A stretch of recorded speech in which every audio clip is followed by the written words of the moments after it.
ถิ่นหักพระล้อจ่อแฮสีเมืองหรือเรื่องแพะเมืองผีขนแป่นี่ใจงามเจ้าจังหวัดแป่ขอต้อนรับนักท่องเที่ยวทุกท่านตีมาเยือนหมู่เฮาด้วยความยินดียิ่งเจ้า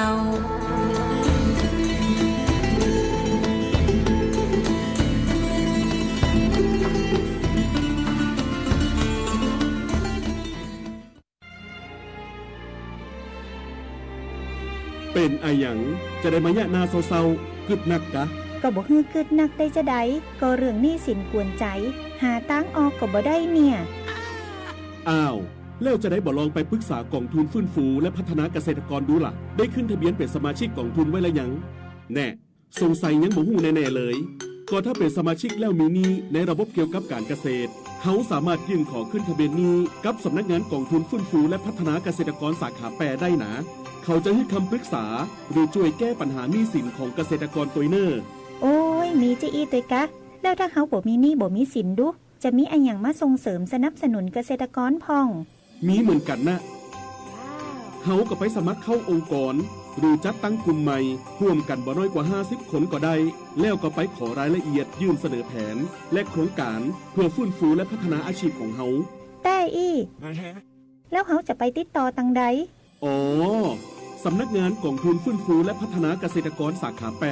ตั้งอยู่ตรงข้ามธนาคารออมสินสาขาการน้ำทองตำบลนาจักอำเภอเมืองแปรจังหวัดแปร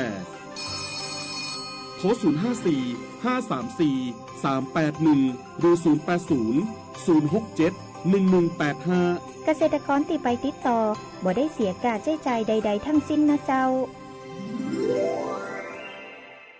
ปัจจุบันการเคลื่อนย้ายแรงงานระหว่างประเทศของไทยเริ่มเปลี่ยนแปลงโดยเฉพาะอย่างยิ่งการเคลื่อนย้ายแรงงานจากประเทศเพื่อนบ้านได้แก่เมียนมาลาวและเวียดนามโครงสร้างของประชากรที่เปลี่ยนแปลงไปสู่สังคมสูงอายุจึงมีความจำเป็นที่ต้องนำแรงงานต่างด้าวมาทดแทนกำลังแรงงานไทยที่ยังไม่เพียงพอในหลายกิจการสำนักงานจัดหางานจังหวัดแพร่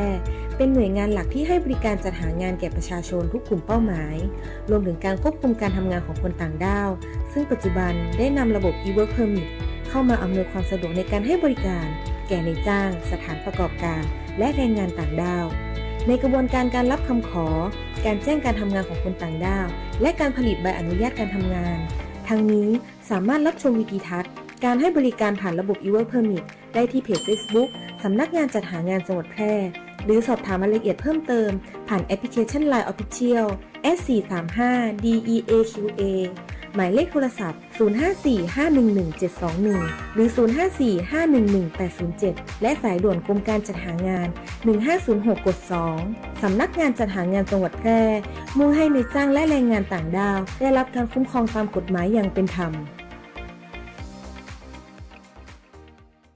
เจริญมอเตอร์เบนซ์มาพบกับชาวจังหวัดแพร่อีกครั้งนำรถ Mercedes-Benz RT GLA 200 C-Class E-Class GLC SUV และล่าสุด CLA 250 Plus รถพลังงานไฟฟ้าวิ่งไกลถึง792กิโลเมตรสัมผัสประสบการณ์การขับขี่สุด Exclusive พร้อมรับข้อเสนอที่ดีที่สุดเฉพาะวันอาทิตย์ที่16สิงหาคมนี้ที่ร้านร่มไม้ใหญ่เวลา 9:00 นถึง 16:00 นวันเดียวเท่านั้นสอบถามโทร 053-220-951 หรือคลิก Facebook Benz เจริญมอเตอร์เชียงใหม่หากคุณอยากจะซื้อที่ดินพร้อมอาคารหรือห้องชุดปลูกสร้างอาคารหรือซื้อที่ดินพร้อมปลูกสร้างอาคารต่อเติมซ่อมแซมอาคารหรือจะกู้เพิ่มระยะเวลาในการผ่อนชำระไม่น้อยกว่า3ปีและไม่เกิน40ปีโดยอายุผู้กู้รวมกับระยะเวลาที่ขอกู้ต้องไม่เกิน70ปีอัตราดอกเบี้ยตามเงื่อนไขที่ธนาคารกำหนดสินเชื่อเพื่อที่อยู่อาศัยช่วยคุณได้สินเชื่อเพื่อที่อยู่อาศัยสินเชื่อสำหรับลูกค้าทั่วไปของธนาคารให้กู้ยืมเพื่อที่อยู่อาศัย โทรเลย 054-621-490-5 ทอส.แพร่หรือติดต่อได้ที่ธนาคารอาคารสงเคราะห์ใกล้บ้านหรือ LINE GHB Buddyกระหึ่มกว้านพะเยาศึกเจ็ตสกีชิงแชมป์ประเทศไทย Toyota WGP1 Waterjet Pro Tour Thailand 2026 สนามที่ 3 ยังเอาเลยอ่ะจะอีกท้าชนความเร็วเหนือน้ำปะทะทัพยอดนักแข่งระดับท็อปทั่วไทยชมฟรีอิ่มอร่อยกับร้านค้าโอท็อปและกิจกรรมสุดฟินริมกว้านพะเยาเร็วแรงแม่กา อย่ามาคืบ 13-16 สิงหาคมนี้เจอกันที่สวนสาธารณะเทศบาลเมืองพะเยาสายสปีดห้ามพลาด เมื่อเข้าสู่ฤดูฝนท้องฟ้ามักมาพร้อมกับความฉ่ำเย็นแต่ก็แฝงไปด้วยภัยพิบัติที่เราคาดไม่ถึงภัยแรกบนท้องถนนฝนตกถนนลื่นทัศนวิสัยลดลงโปรดลดความเร็วเว้นระยะห่างและเปิดไฟหน้ารถเมื่อฝนตกหนักเพื่อให้ทุกการเดินทางปลอดภัยภัยที่ 2 โรคระบาดร้ายแรงน้ำขังคือแหล่งเพาะพันธุ์ยุงลายต้นเหตุไข้เลือดออกและระวังโรคไข้ฉี่หนูจากการลุยน้ำขังล้างเท้าให้สะอาดทันทีเพื่อป้องกันเชื้อโรคภัยที่ 3 พายุและไฟฟ้ารั่วหลีกเลี่ยงการอยู่ใกล้ต้นไม้ใหญ่ป้ายโฆษณาที่ไม่แข็งแรงอย่าสัมผัสกับเสาไฟหรืออุปกรณ์ไฟฟ้าขณะตัวเปียกชื้นเด็ดขาดเตรียมพร้อมรับมือติดตามข่าวสารสภาพอากาศอย่างใกล้ชิดเพราะความไม่ประมาทคือเกราะคุ้มกันที่ดีที่สุดสำหรับคุณและครอบครัวหากเกิดภัยพิบัติภาวะฉุกเฉินแจ้งสายด่วนปพ1784หรือแจ้งข้อมูลอบจ.แพร่โทร054-532-485ด้วยความห่วงใยจากองค์การบริหารส่วนจังหวัดแพร่คุณกำลังฟัง FM 91 เมกะเฮิรตซ์ สวท.แพร่ ให้ความรู้คู่ความสุข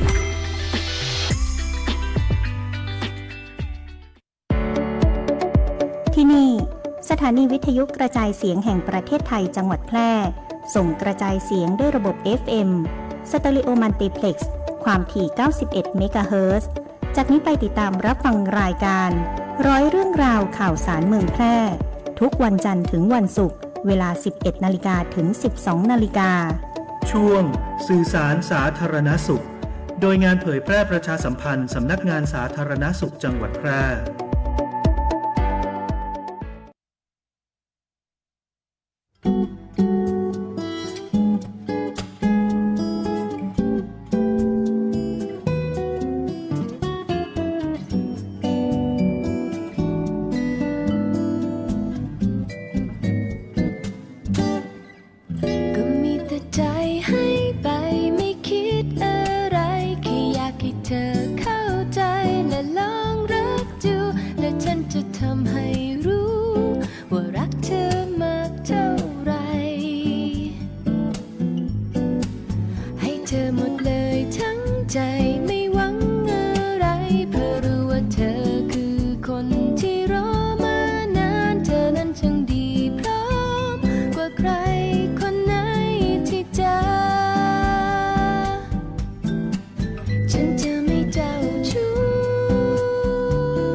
ลังฟังรายการสื่อสารสาธารณสุขโดยงานประชาสัมพันธ์สำนักงานสาธารณสุขจังหวัดแพร่ทางสวทแพร่ FM 91 เมกะเฮิรตซ์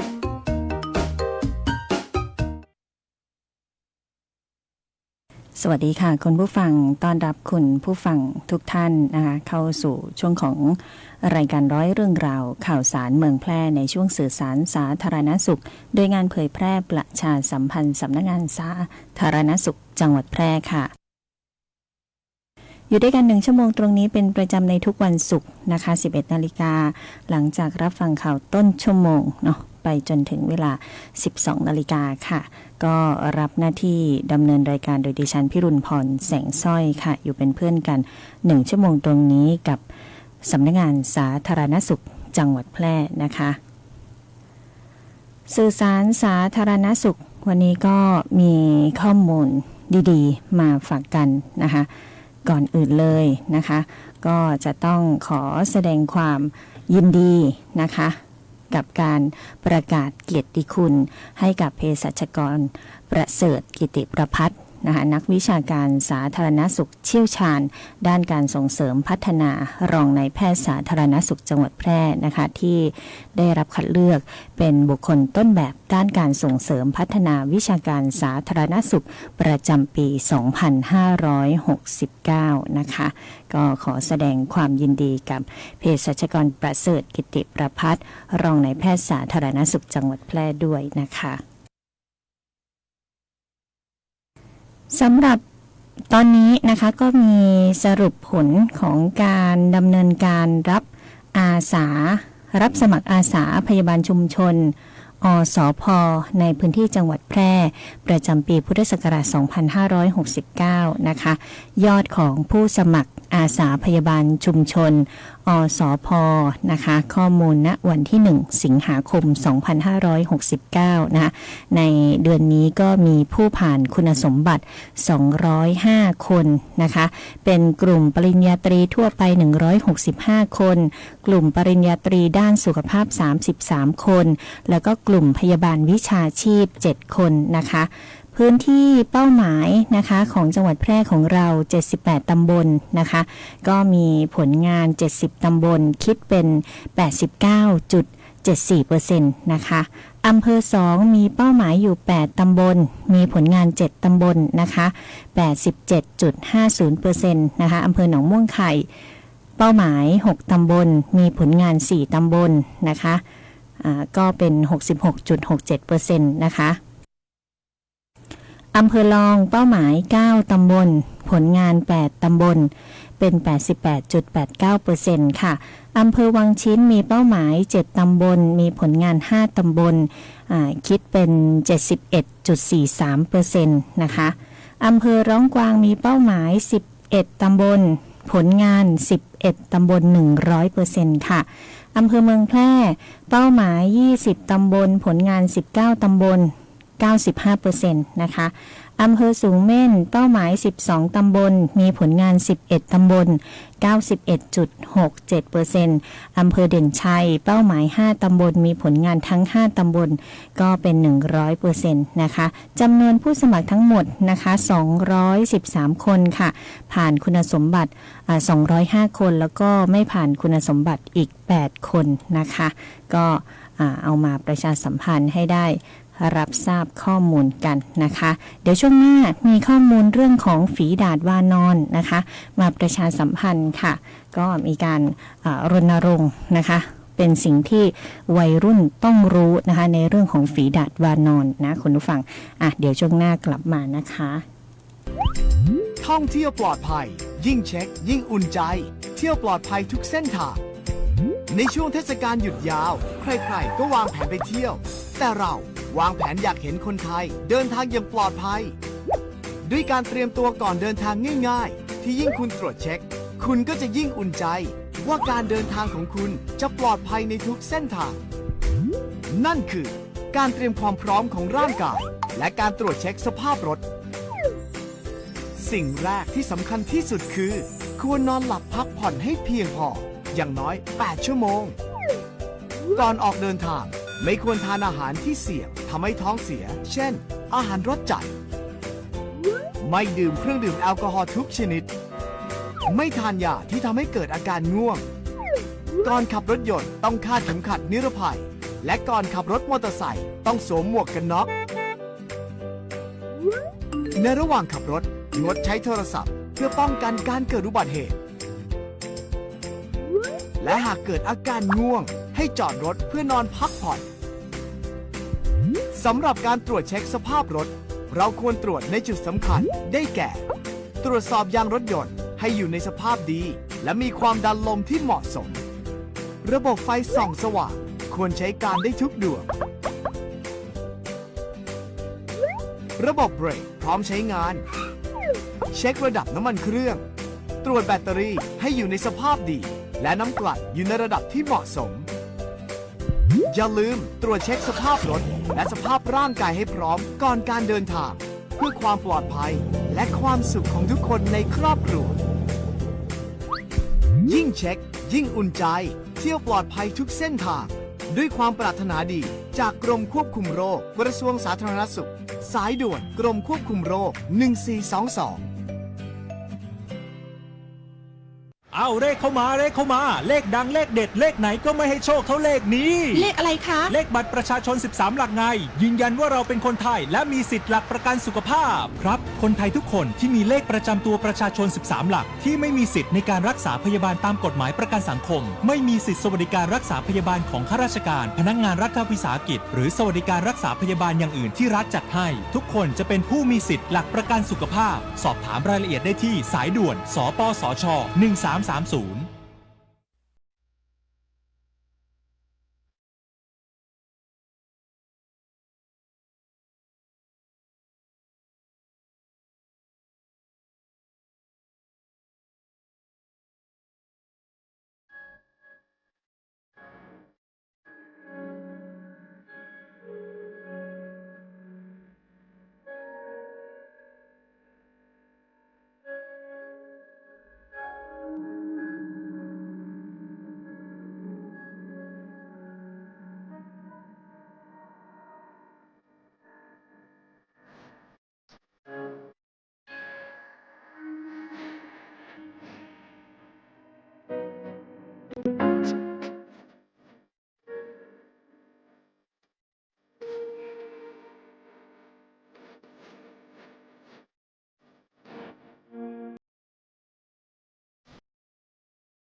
หลังฝนตกจะเกิดแอ่งน้ำหรือน้ำขังตามภาชนะต่างๆกลายเป็นแหล่งเพาะพันธุ์ยุง ยุงลายต้นเหตุของโรคไข้เลือดออกจะวางไข่ตามภาชนะที่มีน้ำใสและนิ่ง กำจัดแหล่งเพาะพันธุ์ยุงโดยทำลายแหล่งที่มีน้ำขังหรือเปลี่ยนน้ำในแจกันทุก 7 วันใส่ทรายอเบดหรือเลี้ยงปลาหางนกยูงในอ่างบัวหากมีเด็กเล็กควรมีมุ้งครอบทั้งกลางวันและกลางคืนยุงลายพาหะร้ายโรคไข้เลือดออกด้วยความห่วงใยจากสำนักงานสาธารณสุขจังหวัดแพร่ปัจจุบันการเคลื่อนย้ายแรงงานระหว่างประเทศของไทยเริ่มเปลี่ยนแปลงโดยเฉพาะอย่างยิ่งการเคลื่อนย้ายแรงงานจากประเทศเพื่อนบ้านได้แก่เมียนมาลาวและเวียดนามโครงสร้างของประชากรที่เปลี่ยนแปลงไปสู่สังคมสูงอายุจึงมีความจำเป็นที่ต้องนำแรงงานต่างด้าวมาทดแทนกำลังแรงงานไทยที่ยังไม่เพียงพอในหลายกิจการสำนักงานจัดหางานจังหวัดแพร่เป็นหน่วยงานหลักที่ให้บริการจัดหางานแก่ประชาชนทุกกลุ่มเป้าหมายรวมถึงการควบคุมการทำงานของคนต่างด้าวซึ่งปัจจุบันได้นำระบบ e-work permit เข้ามาอำนวยความสะดวกในการให้บริการแก่นายจ้างสถานประกอบการและแรงงานต่างด้าวในกระบวนการการรับคำขอ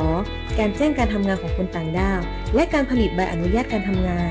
ทั้งนี้สามารถรับชมวิดีทัศน์การให้บริการผ่านระบบ e-work permit ได้ที่เพจ Facebook สำนักงานจัดหางานจังหวัดแพร่หรือสอบถามรายละเอียดเพิ่มเติมผ่านแอปพลิเคชัน LINE Official S435DEAQA หมายเลขโทรศัพท์ 0545117721 หรือ 0545118807 และสายด่วนกรมการจัดหางาน 1506 กด 2 สำนักงานจัดหางานจังหวัดแพร่มุ่งให้นายจ้างและแรงงานต่างด้าวได้รับการคุ้มครองตามกฎหมายอย่างเป็นธรรมทุกวันนี้มิจฉาชีพมาในหลายรูปแบบทั้งข้อความ SMS อีเมลหรือแม้แต่บนโซเชียลมีเดียอย่าหลงเชื่ออย่าเผลอกดลิงก์ที่น่าสงสัยเด็ดขาดเพราะอาจทำให้คุณสูญเสียทรัพย์สินได้หากไม่แน่ใจหรือมีข้อสงสัยติดต่อแบงก์ชาติโทร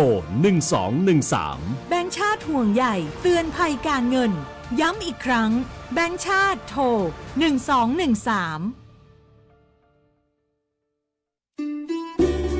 จังหวัดแพร่ขอเชิญชวนประชาชนที่มีผู้สูงอายุหรือมีอายุ55 ปีขึ้นไปในครอบครัวร่วมกันลดปัจจัยเสี่ยงที่ส่งผลต่อสุขภาพชีวิตดังนี้บ่อเต้าเน้นจุดที่ต้องระวังได้แก่ห้องน้ำเพื่อมีราวก็ข้างฝาเพื่อนไปชนิดดันลื่นทางเดินต้องมีแสงสว่างจัดของใช้ในห้องนอนและนั่งเล่นให้เป็นระเบียบบันไดให้มีราวในการจับขึ้นลงเพื่อนบ้านบอกควรมีทางต่างระดับบ่ลืมงดเครื่องดื่มแอลกอฮอล์ออกกำลังกายเพิ่มความจำบ่ซึมเศร้าหลีกเลี่ยงกันอยู่คนเดียวรวมกิจกรรมกับคนอื่นๆเพื่อคลายความเครียดกินข้าวกะลำเลือกอาหารที่มีประโยชน์ตรวจฟันอย่างน้อยปีละ1 ครั้งบ่เต้าบ่ลืมบ่ซึมเศร้ากินข้าวกะลำคาถาสุขภาพของผู้สูงวัยด้วยความห่วงใยจากสำนักงานสาธารณสุขจังหวัดแพร่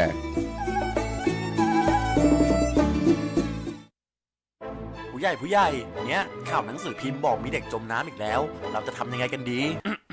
รอก่อนรออะไรเล่าผู้ใหญ่ไม่รีบแก้ไขเดี๋ยวก็มีเด็กจมน้ำอีกหรอกรอก่อนโธ่แล้วต้องรออีกนานแค่ไหนล่ะนี่ขอแค่3 รอใช่ละครับแค่3 รอก็ป้องกันปัญหาเด็กจมน้ำได้แล้วรอที่1ระวังทุกครัวเรือนที่มีเด็กอายุต่ำกว่า2 ปีควรมีข้อกั้นเด็กเมื่อต้องทำกิจกรรมเช่นทำกับข้าวอาบน้ำและเทน้ำทิ้งหรือปิดฝาภาชนะทุกครั้งหลังใช้งานรอที่2รอบคอบเฝ้าดูตลอดเวลาไม่ควรให้เด็กคลาดสายตาแม้เพียงชั่วขณะสำรวจแหล่งน้ำเสี่ยงในชุมชนเช่นอ่างเก็บน้ำหนองคลองบึงและรอที่3รอบรู้ศึกษาหาข้อมูลเบื้องต้นในการปฐมพยาบาลเด็กที่จมน้ำและคอยให้คำแนะนำเรื่องความปลอดภัยและอันตรายจากการลงเล่นน้ำโอ้โหอย่างนี้ต้องทำเลยไม่ต้องรอจำไว้นะครับง่ายๆแค่3 รอระวังรอบคอบและรอบรู้โดยเริ่มต้นจากครอบครัวด้วยความปรารถนาดีจากสำนักโรคไม่ติดต่อกรมควบคุมโรคกระทรวงสาธารณสุข1330 สายด่วนสปสช.สวัสดีค่ะบริการตรวจสิทธิรักษาพยาบาลสิทธิบัตรทองหรือสิทธิ30 บาท1330 สายด่วนสปสช.ยินดีให้บริการค่ะบริการข้อมูลให้คำปรึกษาด้านหลักประกันสุขภาพ1330สายด่วนสปสช.รับเรื่องร้องทุกข์ตอบข้อสงสัยคลี่คลายปัญหาโดยสำนักงานหลักประกันสุขภาพแห่งชาติหรือสปสช.คุณ กำลังฟังรายการสื่อสารสาธารณสุขโดยงานประชาสัมพันธ์สำนักงานสาธารณสุขจังหวัดแพร่ทางสวทแพร่ FM 91 เมกะเฮิรตซ์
ำให้บรรยากาศเหงา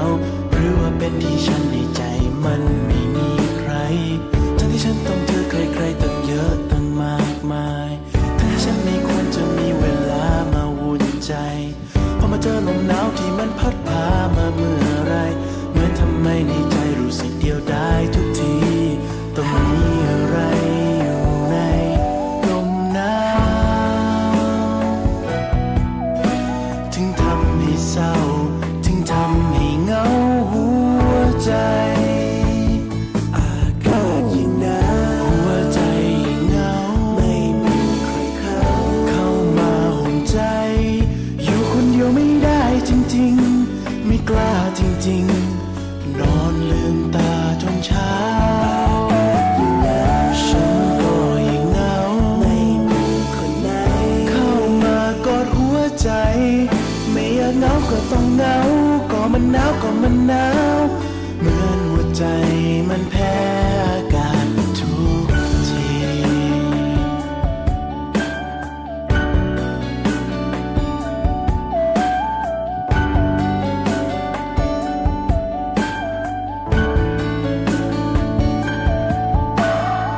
ฉันไม่รู้ว่าเขาไปเจอคนรักกันจากไหนฉันไม่รู้ว่าใครคนนั้นของฉันอยู่ที่ใดพอจะมีบ้างไหมจะมีไหมใครมาห่วงใยช่วยมาทำให้ฉันได้อบอุ่นใจสักทีต้องมีอะไรอยู่ในลมหนาวถึงทำให้เศร้าถึงทำให้เหงาหัวใจอากาศยิ่งหนาวหัวใจยิ่งเหงาไม่มีใครเข้ามาห่วงใจอยู่คนเดียวไม่ได้จริงๆไม่กล้าจริงๆนอนลืมตาจนเช้าฉันก็ยิ่งเหงาไม่มีคนไหนเข้ามากอดหัวใจไม่อยากเหงาก็ต้องเหงาก็มันหนาวก็มันหนาวเหมือนหัวใจมันแพ้อากาศทุกที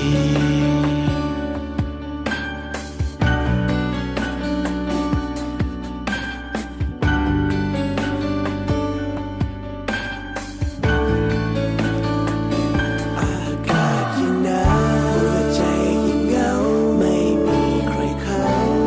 มาห่มใจอยู่คนเดียวไม่ได้จริงๆไม่กล้าจริงๆนอนลืมตาจนเช้าฉันก็ยิ่งเหงา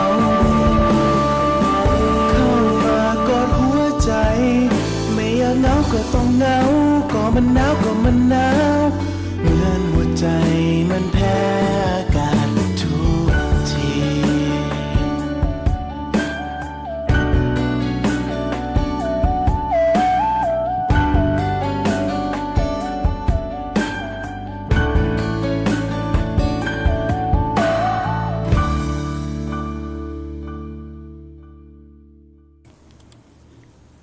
กลับเข้ามาในช่วงของร้อยเรื่องราว คุณกำลังฟังรายการสื่อสารสาธารณสุขโดยงานประชาสัมพันธ์สำนักงานสาธารณสุขจังหวัดแพร่ทางสวทแพร่ FM 91 เมกะเฮิรตซ์ กลับเข้ามาในช่วงของรายการร้อยเรื่องราวข่าวสารเมืองแพร่นะในช่วงของสื่อสารสาธารณสุขโดยงานเผยแพร่ประชาสัมพันธ์สำนักงานสาธารณสุขจังหวัดแพร่นะคะรับฟังผลงานเพราะๆกันไปแล้วนะคะก็กลับมาพูดคุยเนาะเรื่องของฝีดาษวานอนที่วัยรุ่นต้องรู้นะคะฝีดาษวานอนนะคะก็เป็นโรคนะที่ควรจะสังเกตอาการด้วยนะคะรู้ทันความเสี่ยงเพื่อที่จะได้ป้องกันได้นะคะก็ให้รู้ไว้นะไม่ตื่นตระหนกแต่ก็ไม่ประมาทด้วยนะคะซึ่งฝีดาษวานอนเป็นโรคที่เกิดจากไวรัสนะคะอาการที่พบบ่อยนะก็จะมีไข้มีผื่นตุ่มนะคะโดยเฉพาะบริเวณอวัยวะเพศหรือว่าทวารหนักนะคะก็จะมีต่อมน้ำเหลืองโตนะคะอาการอื่นๆที่อาจจะพบร่วมด้วยนะคะปวดศีรษะเจ็บคอปวดเมื่อยเนื้อตัวนะคะ ปวดทางทวารหนักหรือว่าอวัยวะเพศนะคะปวดเลือดออกสารคัดหลั่งนะมีอาการบวมนะคะบริเวณอวัยวะเพศนะอันนี้ต้องดูนะคะสังเกตเนาะอันนี้เป็นโรคที่กลุ่มวัยรุ่นจะต้องรู้นะคะสถานการณ์ทั่วประเทศนะตั้งแต่1มกราคมถึง18กรกฎาคม2569เนาะครึ่งปีมานี้นะมีผู้ป่วยสะสม139รายนะคะผู้เสียชีวิต2รายซึ่งก็มีการติดเชื้อ HIV ร่วมด้วยนะคะหากว่ามีอาการเหล่านี้นะคะก็ควรที่จะรีบไปพบแพทย์ในทันทีนะคะการรักษาเนาะผู้ป่วยส่วนใหญ่ก็สามารถที่จะรักษาตามอาการแล้วจะต้องแยกกักตัวเองที่บ้านได้นะคะผู้ที่มีความเสี่ยงนะคะต่ออาการรุนแรงแพทย์ก็จะพิจารณาให้ใช้ยาต้านไวรัสตามข้อบ่งชี้นะคะแล้วก็จะมีการแนะนำให้แยกกักตัวประมาณ21วันหรือจนกว่าผื่นจะหายดีและสังเกตอาการค่ะ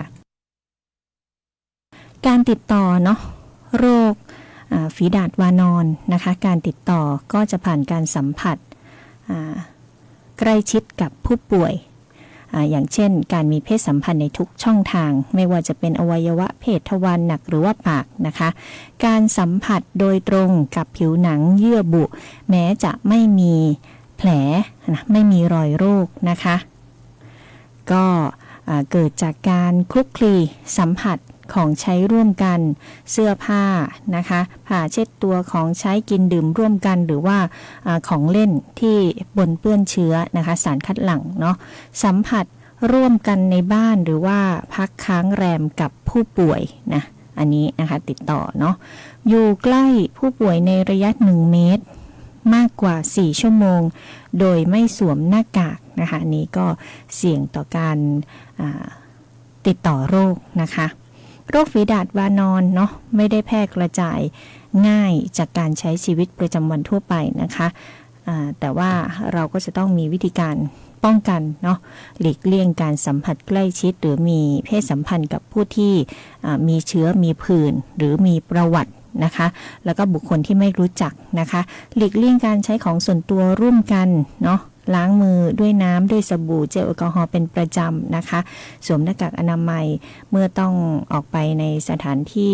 ที่แออัดหรือว่าสถานที่ปิดนะคะหากมีอาการที่ต้องสงสัยนะคะรีบเข้าทำการรักษาโรครีบปรึกษาแพทย์ไปที่โรงพยาบาลใกล้บ้านนะคะผู้ที่ติดเชื้อนะคะสามารถแพร่เชื้อได้ตั้งแต่เริ่มมีอาการนะคะคุณฟังจนกว่าผื่นจะหายแล้วก็มีสะเก็ดหลุดเนาะสังเกตตนเองนะคะหากมีอาการที่ต้องสงสัยควรจะแยกตัวแล้วก็งดการมีเพศสัมพันธ์ไม่ตีตราหรือว่าเลือกปฏิบัติต่อผู้ติดเชื้อก็สามารถรักษาให้หายได้นะคะแต่ให้หลีกเลี่ยงจะดีที่สุดนะคะคำแนะนำจากกลุ่มงานควบคุมโรคติดต่อสำนักงานสาธารณสุขจังหวัดแพร่นะคะอยากจะแนะนำลดความเสี่ยงด้วยการหลีกเลี่ยงพฤติกรรมเสี่ยงต่างๆสังเกตอาการของตนเองปฏิบัติตามคำแนะนำของหน่วยงานสาธารณสุขนะคะติดตามข้อมูลข่าวสารจากแหล่งที่เชื่อถือได้ไม่ตื่นตระหนกหากว่ามีอาการที่ต้องสงสัยมีประวัติเสี่ยงควรรีบเข้ารับการตรวจรักษาโดยเร็วนะคะป้องกันได้แค่รู้เท่าทันด้วยความห่วงใยจากกลุ่มงานควบคุมโรคติดต่อสำนักงานสาธารณสุขจังหวัดแพร่นะคะดูแลตนเองแล้วก็ดูแลคนที่เรารักด้วยนะคะสายด่วนกรมควบคุมโรคค่ะ1422นะคะคุณผู้ฟังก็ประชาสัมพันธ์ให้ได้รับทราบข้อมูลข่าวสารกันเนาะเป็นโรคที่น้องๆวัยรุ่นนะคะจะต้องรู้เนาะมีความรู้ในเรื่องพวกนี้ด้วยนะคะก็จะได้ป้องกันหลีกเลี่ยงการ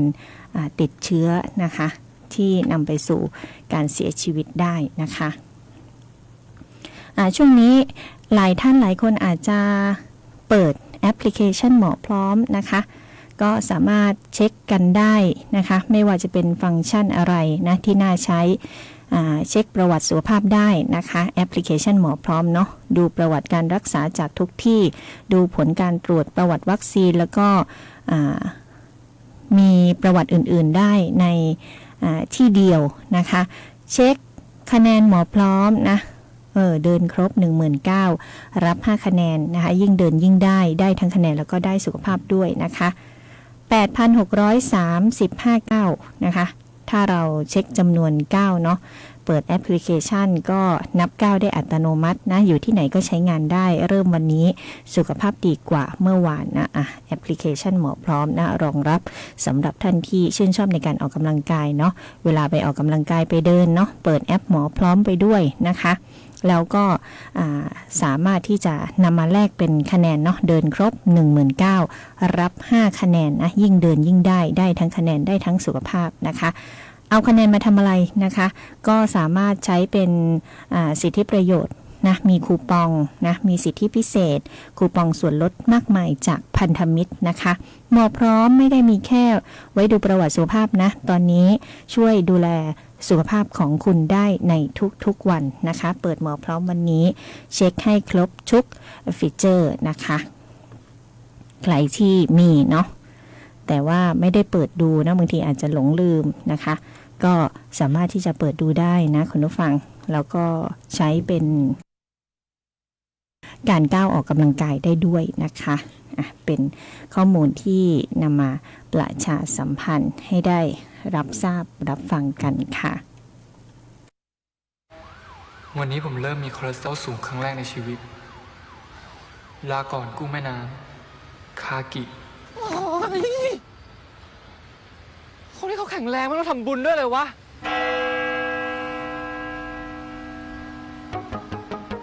ด้วยการบริจาค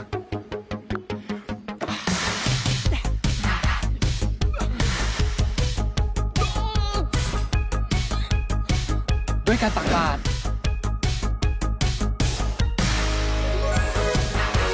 ขอให้สุขภาพแข็งแรงด้วยเถิดโอเมก้า 3 โปรตีนขอให้สุขภาพแข็งแรงขอให้สุขภาพแข็งแรงทำบุญด้วยการบริจาคเลือดสิวะ เองแย่นอนเพียงพอ 6 ชั่วโมง ได้หยุดแอลกอฮอล์ได้ดูแลอาหารการกินก่อนบริจาคงดกินของมันจะได้ไม่มีไขมันอุดตันในเส้นเลือดได้ลดความเสี่ยงโรคหลอดเลือดหัวใจอ๋อยิ่งบริจาคเลือดยิ่งแข็งแรงยิ่งทำบุญยิ่งสุขภาพดีสุขภาพที่แข็งแรงของคุณมีประโยชน์กับผู้อื่น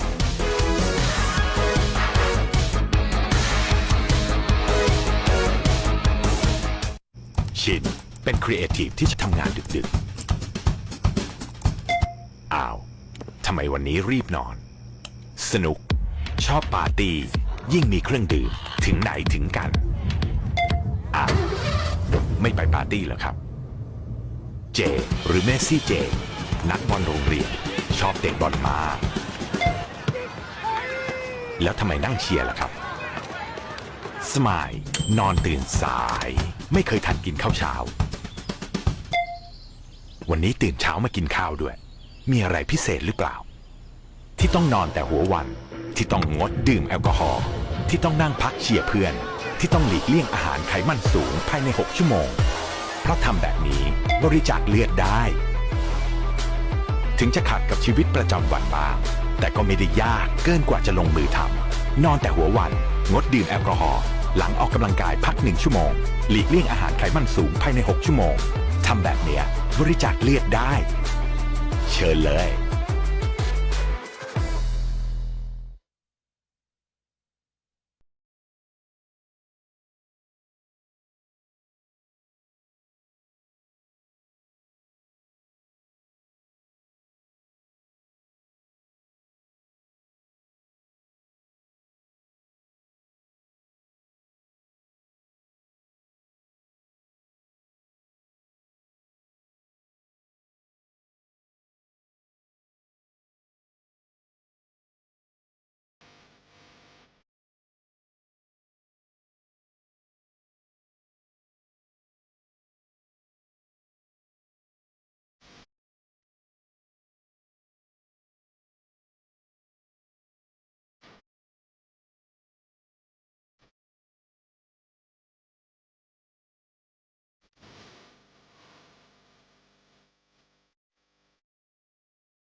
สวัสดีเจ้าน้ำตาลพิจารณานะเจ้าขอเชิญชวนฮีโร่เจ้าประจำตีสัญญาว่าจะมาบริจาคเลือดตึง3 เดือนและคนตีมาบริจาคเตือแรกอยากให้อยู่ด้วยกันไปเมินส่วนคนตีหายไปหมู่เฮายังรอคุณปิกมาหาเสมอนะเจ้าสำหรับไผที่ยังบ่เคยบริจาคเลือดมาลองเป็นผู้ฮื้อและมาเป็นครอบครัวเดียวกันเนอะเจ้าเพราะทุกวินาทีคือโอกาสช่วยชีวิตการฮื้อเลือดเลยเป็นเรื่องที่รอวันผูกบ่ได้ติดตาม Give But Now ฮื้อเลือดฮื้อได้ฮื้อเลยได้ทุกแพลตฟอร์ม Official ของศูนย์บริการโลหิตแห่งชาติสภากาชาดไทยเจ้าให้เลือด Give Blood ให้ชีวิต Give Life ให้เลือดให้ชีวิต Give Blood Give Life ค่ะคุณฟังกลับเข้ามาในช่วงสุดท้ายของรายการนะคะวันนี้ก็หมดเวลาลงแล้วนะคะต้องขอบพระคุณแฟนรายการทุกท่านทุกคนเนาะที่ให้เกียรติติดตามรับฟังข้อมูลข่าวสารไม่ว่าจะเป็นหน้าปัด FM 91 เมกะเฮิร์ตซ์นะคะวิทยุออนไลน์รวมไปถึงทางหน้าเพจ Facebook Live กันด้วยทักทายพี่สุรีรัตน์กันด้วยนะคะทักทายคุณกิมหวยนะคะถ้าผิดก็ขออภัยด้วยนะคะทักทายคุณอำพรกาศสมบูรณ์นะคะก็อยู่ด้วยกันทางหน้าปัดอยู่ด้วยกันทางหน้าเพจ Facebook Live นะคะวันนี้ก็ขอให้ทุกท่านดูแลรักษาสุขภาพกันด้วยนะคะแล้วก็กลับมาพบเจอข้อมูลข่าวสารสุขภาพกันได้ใหม่ในวันศุกร์หน้านะคะวันนี้ดิฉันพิรุณพรแสงสร้อยโดยงานเผยแพร่ประชาสัมพันธ์สำนักงานสาธารณสุขจังหวัดแพร่ก็นำรายการจากลาคุณผู้ฟังไปก่อนนะพบกันใหม่ครั้งต่อไปสวัสดีค่ะ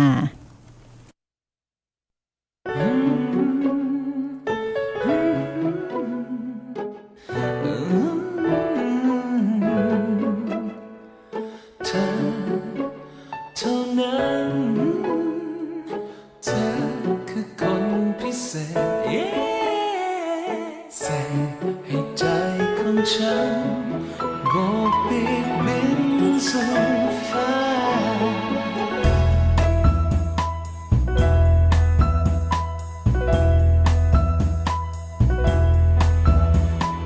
คงจะมีบางครั้งที่ใจเคลิ้มลอยล่องไปทำอะไรที่มันไม่เคยอยากทำเพลงหวาน